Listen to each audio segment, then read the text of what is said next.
ng Presidential Broadcast Service. Radyo Pilipinas. Radyo Publiko Ng bagong Pilipinas para sa bagong Pilipino. Naghahatid ng mahahalagang balita at impormasyon nag-uugnay ng pamahalaan sa sambayanan. Tulay sa himpapawid ng serbisyo publiko. Radyo Pilipinas. Radyo Publiko. Ang boses ng Pangulo. Sa Iloilo, Radyo Pilipinas. 585 AM. Philippine Standard Time, alas 4:03 sa hapon.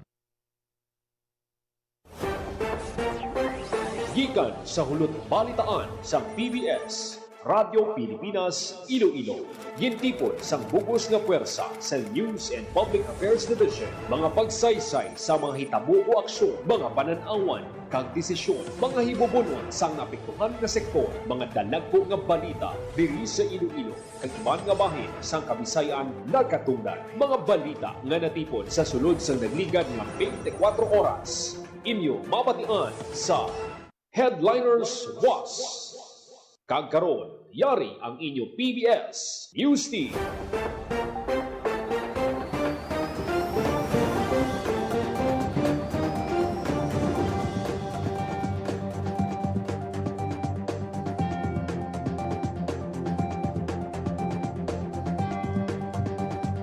Mayong hapon, ini ang Headliners Boss. Lunes, Marso 9, tuig 2026. Ining inyo tag balita, Joseph Paul Noblesa Tarosa, kagkaroon sa mga pangulong dinalan. Department of Education mag-adopt sa 4-day work week. 4-day on-site work arrangement ipatuman sa Iloilo City.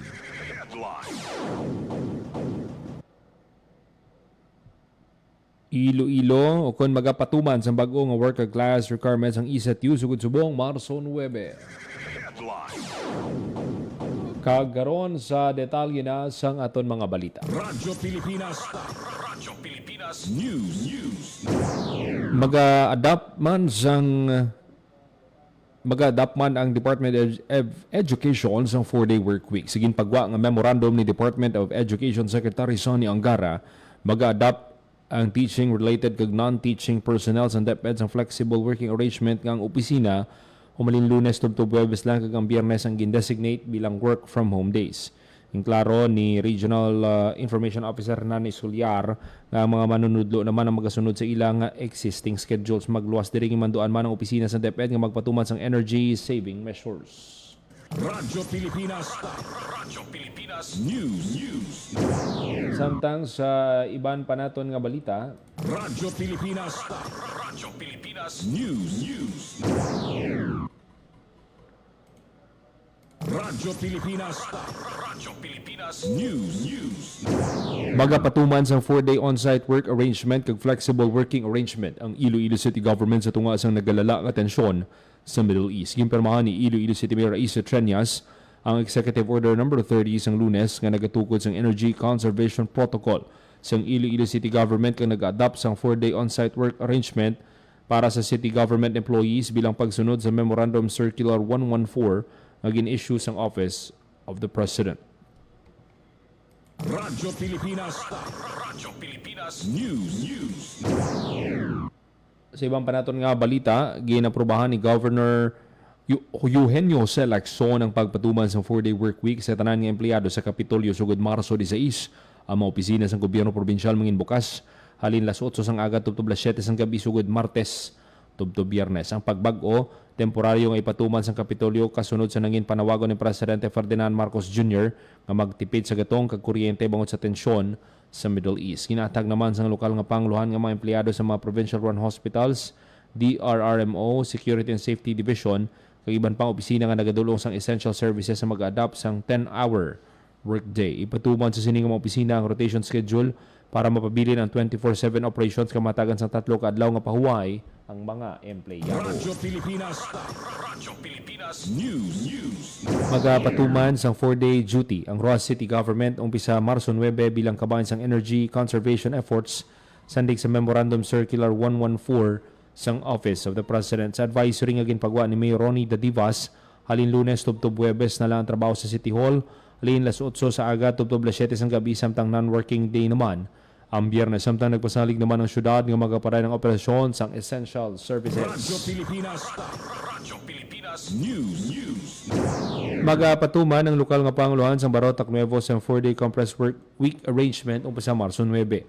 Inang ginanunsyo ni Mayor Brian Paul biron pahig sang alkalde nga ang compressed work week arrangement na isuno sa Memorandum Circular number 114 ginisyo sang Office of the President kag kabahin sang inisyatibo nga sakdagon ang pagtipig sa enerhiya. Tanan nga opisina kag departamento ang mag-ooperate malin la 7 sa aga tubtob la 6 sa gabi Lunes tubtob Huwebes. Samtang magapadayon naman ang regular kung shifting schedule sang MHO, MSWDO, MDRRMO, Traffic o Transport and Traffic Management Unit, Menro, kag Market Slaughterhouse kag Pala-Pala agud masiguro nga hindi maguntat ang pagdulong sang serbisyo. Radyo Pilipinas News. Magapatuman ang Iloilo Science and Technology University sa bagong work class arrangements umpisa Marso 9, 2026. May kang tanan ni sa Memorandum Circular number 114 napit sa Marso 6, 2026 ang ipagwas ang Office of the President, Republic of the Philippines. Sa idalon sa bago nga mga pagsulundan ng tanang office personnel kinahanglan mag-report on-site halin Lunes tubtob Huwebes. Kada Biyernes ang mga personnel magasunod sa work from home arrangement kag hindi na pagpasugtan nga mag-report sa opisina. Apang mahimo man sila magpili isang compressed work schedule lamang ang mga nagakaigo nga forms mapunan sing husto kang masumite para maaprubahan. Ang mga personnel naman sang PIDAS, Journal kag Maintenance Services magasunod man sang compressed work schedule halin Lunes tubtob Huwebes nga nagatrabaho lin las 7 sang aga tubtob alas 12 sang udto kag alauna sang hapon tubtob alas 6:30 sang gabi. Sa piyak nga bahin ang mga security services personnel magapadayon sang ila regular nga mga katungdanan sunod sa naaprubahan nga duty schedule. Sa bahin naman sa mga estudyante magapadayon ng regular nga face-to-face nga klase halin Lunes tubtob Huwebes paagi sa pagsunod sa mga naaprubahan nga class schedule. Samtang ang klase nga nakaschedule kada Biyernes kag Sabado pagaymun online mahimo pinagi sa synchronous o asynchronous nga pamaagi. Kinahanglan man nga magsunod ang mga faculty members sa work from home arrangement sa sining nga mga adlaw kang hindi pagpahanugutan nga mag-report personal sa universidad. Ginapahanumdum sa mga opisyal sang ECETU tanan nga personal faculty members ka mga estudyante nga sundo ng bago nga mga pagsulundan ka makig-coordinate sa ilatag sa ka-opisina o kung departamento para sa dugang nga impormasyon. Radyo Pilipinas News. Samtang ginsuspend sa Iloilo Science and Technology University ang mandatory nga pagsuksok sa school uniform tungod sa mataas nga heat index sunod sa Office Memorandum number 102 series of 2026 ang ipagwas ang Office of the University President. Ipatuba din ni sugod Marso 9, 2026 apang bisan ginsuspend ang pagsuksok ng uniform ginapanumdum gyapon ng mga estudyante nga magsunod sa dress code sa University Student Handbook. Ginarekomendar gihapon ang pagsunod sa attire schedule kag ginamandato ang pagsuksok sa ECETU lanyard sa sulod sa universidad. Sunod sa administrasyon gimpatuman ini para maambligan ang mga estudyante sa patay nga pagsaka sa temperatura. Temporaryo lang ini kag ibalik ang uniform kung mag-ayo na ang panahon. Radyo Pilipinas News. Nakabalhag sang magnitude 3.5 nga linog ang FIVOG sa Hinubaan, Negros Occidental alas 2:36 sang hapon Marso 9. Ang linog sandig sa buletin may kadalumon nga 23 kilometro. Radyo Pilipinas News. Sa ibang panaton nga balita, Radyo Pilipinas News.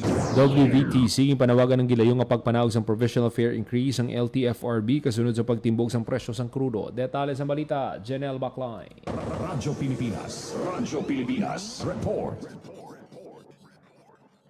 Hinyo ni WBTC President Raimundo Parcon nga dapat mapadasig ang pagpagwa sa provisional fare para sa saka sa pritihan bangod sa pagtimbok sa presyo sang gatong.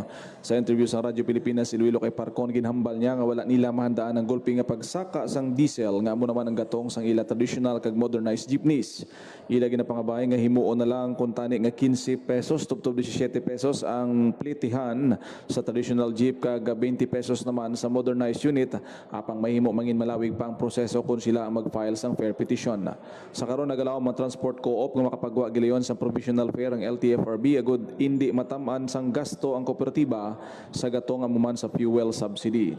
Pananglit nga madugayan ginakonsidera sang kooperatiba nga buhinan ang ila unit nga magabiyahe bangod sang dako nga pierde sang kooperatiba bangod sang igapatuman nga big time all price hike. Mag-file ka application madugay-dugay ang kita, no? Plano naman, kung gamay mo lang yung isa ka sa diesel na doon, mapilitan kami mag-file sa petisyon, no? Ang kung dugangan, kaya atong dito magkapusal, pasubong tani, nga ang subong yun tani, itong dugangan, may muna tani mga piso sa aton na diesel, ang aton na putihan, no? Para makabato-bato kami, no? Ang kadayon sa pagpahayag ni Boyet Tarcon sa WVTC para sa Bagong Pilipinas, Junal Baclay, Radyo Pilipinas, Radyo Publiko. Radyo Pilipinas. Radyo Pilipinas News. Sa ibang panaton nga balita, Radyo Pilipinas. Radyo Pilipinas News. ginahandaan na sa Land Transportation Franchising and Regulatory Board ang posible pagpanagtag sa fuel subsidy sa mga public utility vehicle operators bangod sa sige-sige nga pagsaka sa presyo sa katong bangod sa parang gyera sa Middle East kasunod sa nangin mando ni LTFRB Chairperson Attorney Vigor Mendoza. Luyag man sa ngayon nga mapadasig ang pagpanagtag sa ayuda pa isa madasig ang sistema pananglit mahanda ang pundo. Sa karon, nagapakingangot ang ehensya sa mga transport associations kag mga operator beneficiary sa pagproseso sa kinahanglan nga madokumento sa pag-download sa fuel subsidy sa ilang mga fuel cards nga ipaagi naman sa Land Bank. Pananglit mapanagtagin pa ni WVTC President Raimundo Parcon sa interview sa Radyo Pilipinas Iloilo.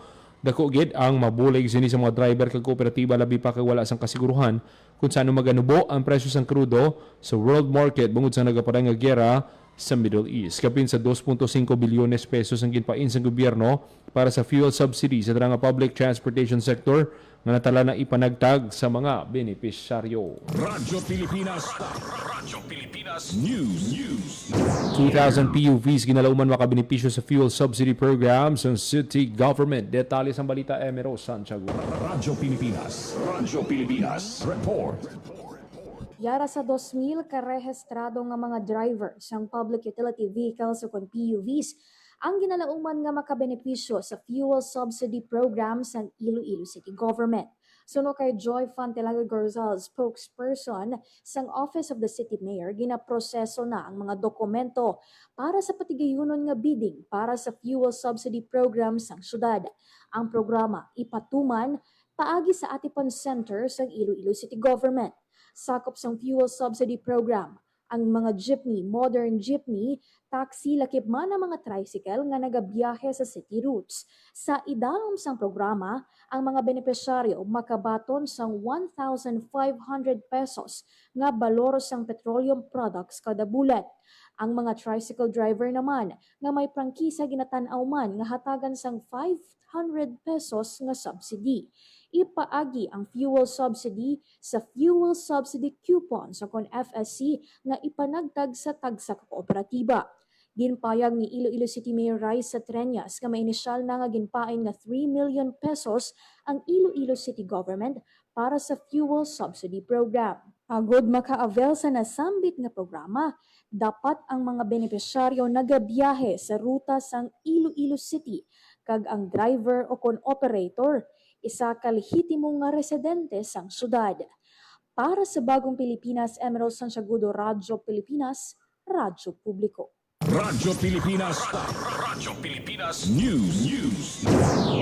Samtang sa ibang panaton nga balita, hugot nga ginamonitor sang Police Regional Office 6. Ang presyo sang fuel products sa Western Visayas kasunod din sang panawagan sa Department of Energy nga bantayan ang presyo sang fuel products sa malikawan ng pagpamentaha samtang nagkapaday ng gamo sa Middle East. Suno kay PRO6 Director Brigadier General Josefino Ligan, may isa ka gasoline station sa Ross City nga nagpataas ang presyo kag nagsumiti man isang justification sa kapulisan. Pagkaginito naman ini nga reference sang PRO6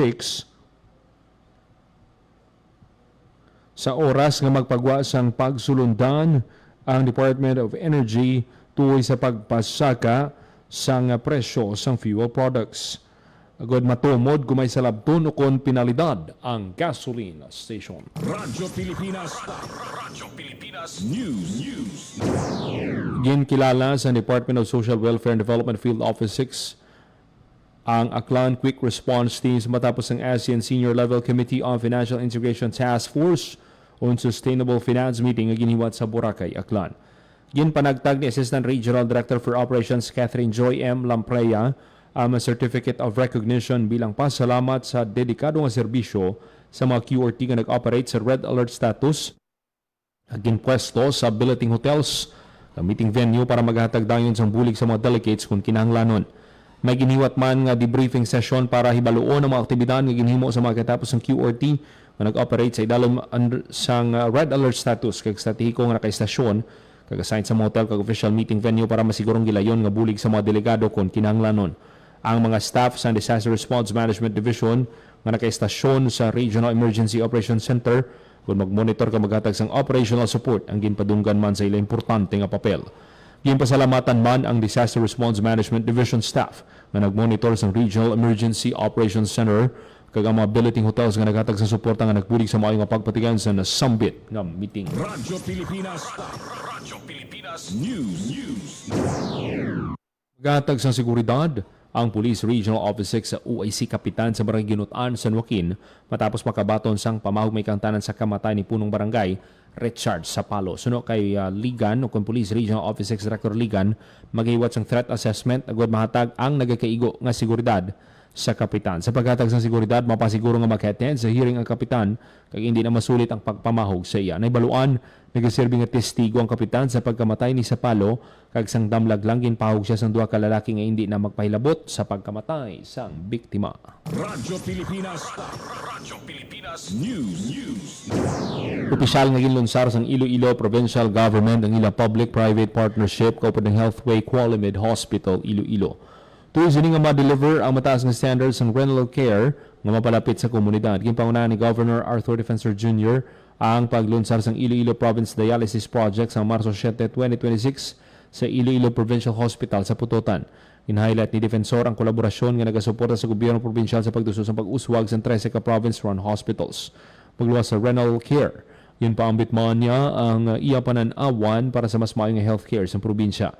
Ginsiling sang gobernador nga ang kadalagan sang dialysis project nagabukas ang dalan para sa potensyal nga kolaborasyon kaupod ang pribado nga sektor sa specialized tertiary care labi ng pagpunteriya sa pagbulong sang cancer kag cardiovascular health. Ginhatagan niya sang italupangod nga ang kadalagan sini nga proyekto sa dialysis nagabukas ang dalan para sa posible nga kolaborasyon upod sa pribado nga sektor sa pinasahi nga pag-atipan sa tertiary labi na nga nagapunteriya sa pagbulong sang cancer kag ikaayong lawas sa Tagipuso. Ang ginupdan siya ni Vice Governor Natalie Ann Dibuque, Healthway Medical Network President kag CEO Jet Peters, Ayala Healthcare Holdings Incorporated President kag CEO Paulo Borromeo, Healthway Medical Network Group CEO Dr. K. Kunsunhi, ACL Chief Health Officer Dr. Beverly Lorraine Ho, Healthway Qualimid Hospital Iloilo COO Edith De Leon, Medical Director Dr. Venerio Gasataya Jr., kaliban pang leader gikan sa Ayala family. Radyo Pilipinas. Radyo Pilipinas News. Sa pagsaulog sang International Women's Day sa Marso 8, 2026 king panahon sang Iloilo Provincial Government para sa Provincial Government Environment and Natural Resources Office ang women-led Limpyo Iloilo sa Bypass Road, Barangay Ayaman, Cabatuan. Kolektibo nga ginbuylogan sa kababainhan kag voluntaryo sa komunidad. Ang grupo nagtinlo sa 1 kilometro nga kalabaon sang bypass road nga nakatipod sang 35 kasako sang basura nga may ginabanta nga kabugusan nga kabugaton 1,654.54.50 kg. Ang mga ginaboy nga materyales nagalakip sa mga plastic caps, wrappers, mga papel, lata, plastic, nga straw, mga botilya nga PET, nga PET, kag bildo, kag mga lampin. Kasunod sang pagpaninlo, giniwat ang Waste Analysis and Characterization Study audit gamit ang 6.09 kag sample ng inabusan sa 2.58 kilogram recyclable waste, 1.2 o kung 1.25 kilogram residual waste with recycling potential kag 2.26 kilogram residual waste para sa disposal. Ang epektibong aktibidad ng imposible para sa pagbinuligay sa PGenro, LGU Cabatuan, Barangay Ayaman Council and Volunteers, Barangay Nutrition Scholars, Philippine Red Cross, Waste Pickers, Barangay Health Workers, Sepal Organization, kag Kalipi members. Ginbuylugan ini sang 257 ka dedikado volunteers. Ini nga inisyatiba nagapakita kung paano ang pagpanguna sa mga kababainhan pag binuligay sa komunidad. Kapag atipan sa palibot, makatugas ang makahulugan nga pagbago para sa mas matinlo kag mas sustainable nga Iloilo. Radyo Pilipinas. Radyo Pilipinas News. DA Women's Bazaar ginbuksan. Detalye sa balita, JP Herbas. Radyo Pilipinas, report. Formal na ginbuksan ang Women's Bazaar sa Department of Agriculture Western Visayas o kung DAWV. Ang bazaar nga magalabig tubtob Marso 13, kabahin sang selebrasyon sang National Women's Month. Makitaan sa ginbuksan nga bazaar ang pagpasundayag sa manunay tuwang opisina sang ahensya sang ilan nanari-sari nga produkto, kaangay sang utan, kape, pamahaw, bayo kag mga aksesorya. Katuyuan sang aktibidad nga hatagan importansya ang kababainhan samtang ginasuportahan ang mga lokal nga produkto kag ginapabaskog ang relasyon sa tunga sang mga empleyado. Para sa Bagong Pilipinas, JP Harvas, Radyo Pilipinas, Radyo Publiko. Radyo Pilipinas News. Sa ibang panaton nga balita, Radyo Pilipinas News. 250 ka mangunguma sa maayon copies na kabenepisyo sa Mobile Souls Labs ng DA6. Detalye sa balita, JP Herbas. Radyo Pilipinas, report. Nagdangat sa masobra 320 ka soil samples gikan sa 250 ka manguma sang maayon kapis ang dabuligan sang Mobile Soils Laboratory sang Department of Agriculture Western Visayas o kundi DAWV. Ang deployment naghatag kahigayunan para sa mga manugtanom sa mais kag palay nga magkabenepisyo sa libre nga soil analysis service. Kadungan sang deployment may ginhiwat man nga technical briefing para sa mga manghuma agon mapasangkad pa ang ila ihibalo sa husto nga pagdumala sang duta.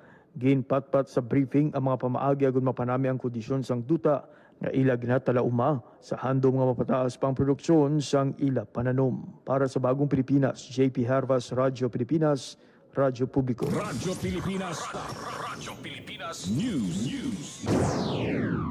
Ang sa ibang panaton nga balita,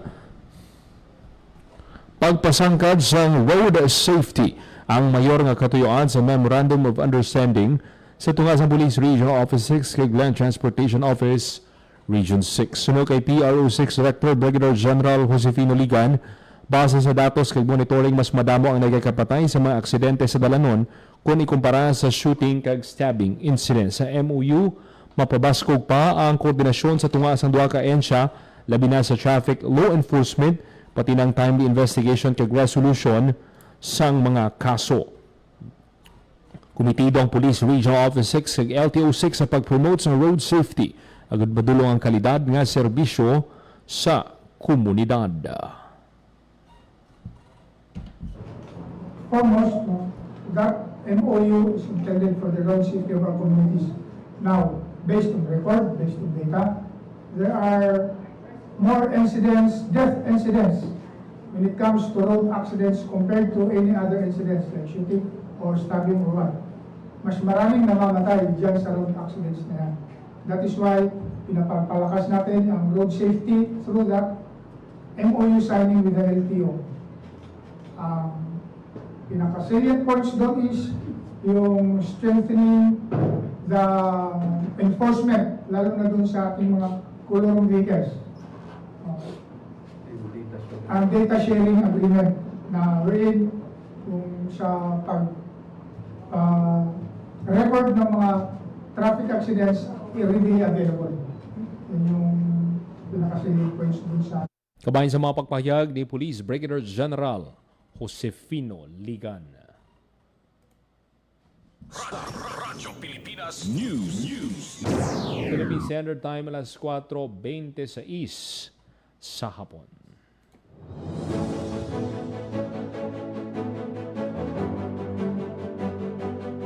Kagabi nito manatipon nga balita sang PBS Radyo Pilipinas Iloilo News Team. Lunes, Marso 9, tuig 2026. Para sa Bagong Pilipinas, Joseph Paul Noblesa Tarosa. Radyo Pilipinas, Radyo Publiko.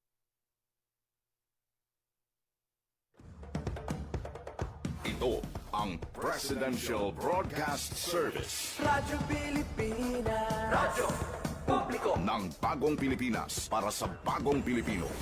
Naghahatid ng mahahalagang balita at impormasyon. Nag-uugnay ng pamahalaan sa sambayanan. Tulay sa himpapawid ng serbisyo publiko. Radyo Pilipinas. Radyo Publiko. Ang boses ng Pangulo. Sa Iloilo, Radyo Pilipinas, 585 AM.